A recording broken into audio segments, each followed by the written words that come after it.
How we doing, guys? Good morning. Any of the players who weren't able to do anything in practice yesterday be able to do anything on a limited basis today? Specifically? Swain, We anticipate him practicing a little bit today, yes. Irving, and Gregory. Don't anticipate David doing anything. Hopeful that Randy can do something. Taco Charlton? If he does anything, it'll be very limited. Did he have an MRI on his shoulder on Monday? What did that show? I don't know the specifics of what procedure he went through, but I know he's working his way back from that shoulder injury.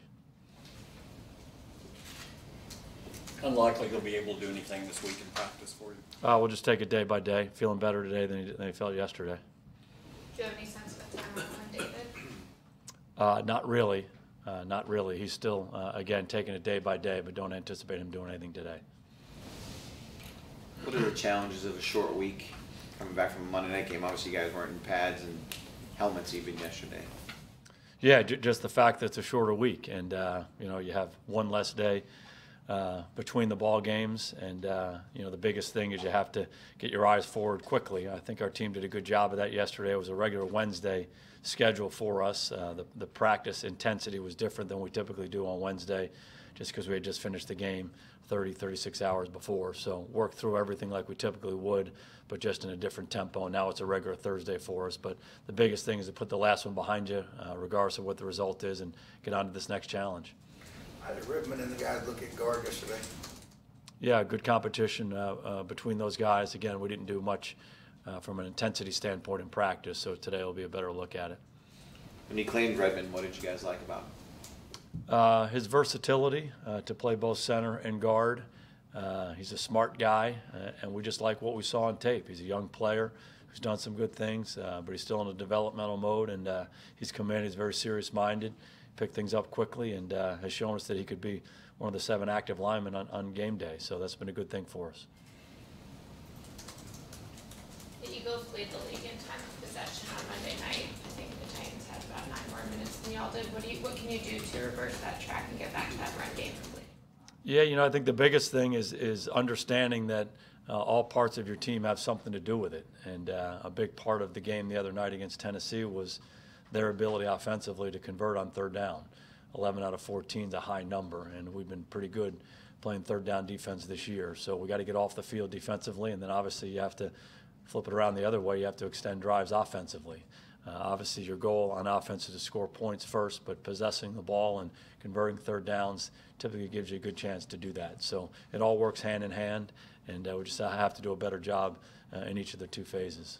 You haven't been as good on 3rd and 1 this year and in rushing situations that you have in the last couple of years.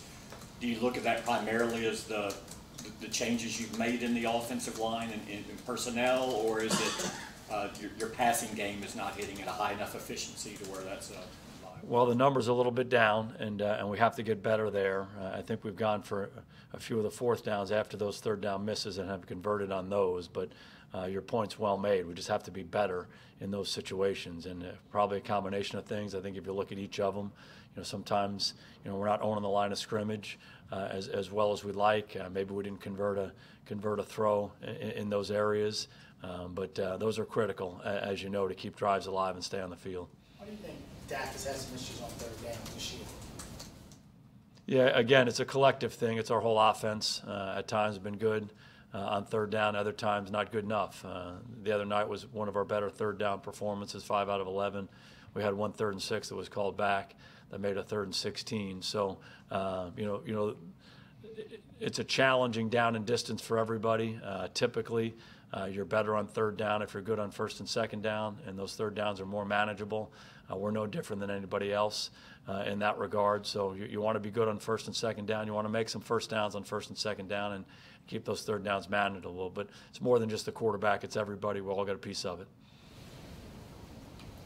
Do you learn more about Dak when it's times like this, when people are questioning him, questioning the offense, questioning where you guys are going, than you do when when it's an 11-game winning streak? Yeah, Dak has handled really every situation since I've been around him really, really well. Success, adversity, surprises, put into a challenging role at the outset, handling things when they don't go well. He comes in every day with a great spirit. He's a very natural leader. He's got a contagious way about him that people tend to follow. And, when times have been challenging, when times have been good, he seems to be the same guy, which is a really important thing, I think, for all of us, but particularly if you're in a leadership role, particularly if you're playing quarterback in the NFL. Has he taken on more this year in comparison to the previous 2 years? Because he had to break in new receivers, new tight end in a sense, and new center. Does he have to take on more responsibilities this year? Yeah, I think you got to be careful of just comparing teams. The team he had his rookie year was different than the team he had last year, is different than this team. That's the nature of the NFL. So, he really handles his job well. He's an outstanding leader. He does everything we ask him to do, and hopefully we'll continue to get better and better around him and get better and better together. But he's going about it the right way. What conversations do y'all have about the turnovers in recent games, and what do you want to see from him this week to avoid that? Yeah, I think in both cases, in each of the games, it's decision making and understanding the game situation. He's been really good with the ball throughout his career. He's not someone who turns the ball over a lot in games, but I think if you look back at the fumble he had coming out in the Redskin game, about 5 minutes to go in the ball game, it's a long third down situation, just understanding the importance of being able to, if you can't make it, take care of the football and punt it and live for another down in a 13-10 ball game. I think similarly, the 2 turnovers in the game the other night, we're down inside the 5-yard line. We get a takeaway. We have a 34-yard pass completion. We're knocking on the door. Just understand what that situation is. You don't have to force anything. Let it come to you. If it's there, let it rip. If not, let's live for third down. And similarly, the one coming out in the second half. Again, a third and long type situation where the ball gets pulled out. So just recognizing the game situation, he does a really good job of that. Sometimes your competitive spirit gets the most of you, and you learn from those experiences as you go. Is it difficult preparing for Golden Tate, not seeing him within that specific offense, or the fact that maybe you saw him a few weeks ago helps with that? Yeah, it's interesting. Obviously, anytime there's a new player who hasn't played, you don't know exactly what they're going to do with him, but he's got a lot of tape in the National Football League. We understand what kind of player he is. Like you said, we just played him a few weeks ago when he was in Detroit, so great respect for him. He's a very talented player. Don't anticipate him having any problems picking things up, what they're doing, and he'll be a factor for what they're trying to do offensively.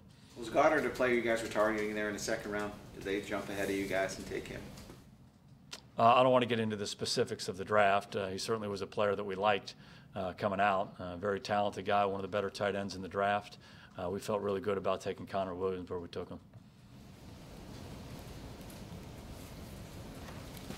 Thank you. All right. Thank you. You guys good? All right.